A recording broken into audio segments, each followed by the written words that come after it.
Going back, our question is any way that is the way to escape punishment and being brought back to God's favor? To answer this one, the answer is yes. So, yes, to satisfy his justice, God himself, out of mere mercy, reconcile us to himself and deliver us from sin and from the punishment for sin by a redeemer.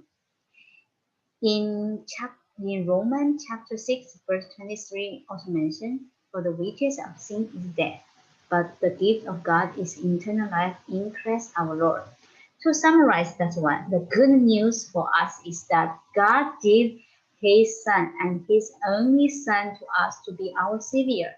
The Lord Jesus died on the cross, taking the punishment for our sin. The punishment we are supposed to take the punishment instead of us. Jesus taking all the punishment for our sin.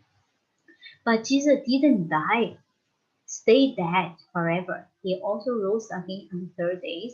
He rose to be our living Savior. God forgave us all our sin and make us His children forever. Aren't you glad that we don't have to face punishment for our sin? Okay, we are so glad. We are so glad that we don't have to face our punishment. We also thanks for God that He taking all our punishment for our sin. Okay, let's end up today's chapel with a song. Ready?